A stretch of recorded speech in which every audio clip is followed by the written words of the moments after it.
Lipat mo nga sa ABS. Ang pinagsasabi mo wala ng ABS.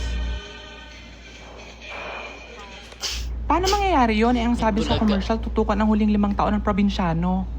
Ay, alam mo, idiota ka talaga. Hindi ka ba nanonood ng news? Puro ka Netflix, nakikisabay ka lang naman sa account ko. Alam mo naman na slap soil ako. Ang sabi na mama mo, puro ka daw Korean series, wala ka namang ambag sa kuryente. Bax, magbako ka na. Kilala mo si Corina Sanchez? O bakit? Nasa GMA na siya. Paano yung rated K? Magsasama na sila ni Jessica Soho.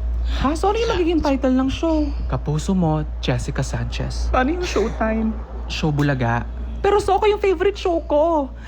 Hindi ba pwedeng kapuso mo Jessica Soko? So sa tingin mo nakakatawa yon? But what would life be without ABS? Wala kayong cable? There would be no songs. Without songwriters, Phil's Gap serving songwriters sorry.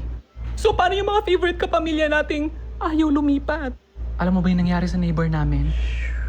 Saktong nanonood siya ng ABS-CBN nung nagsara ito. Tapos anong nangyari? Girl, may lakad ka? Huwag mo ko minamadali. Ito na nga.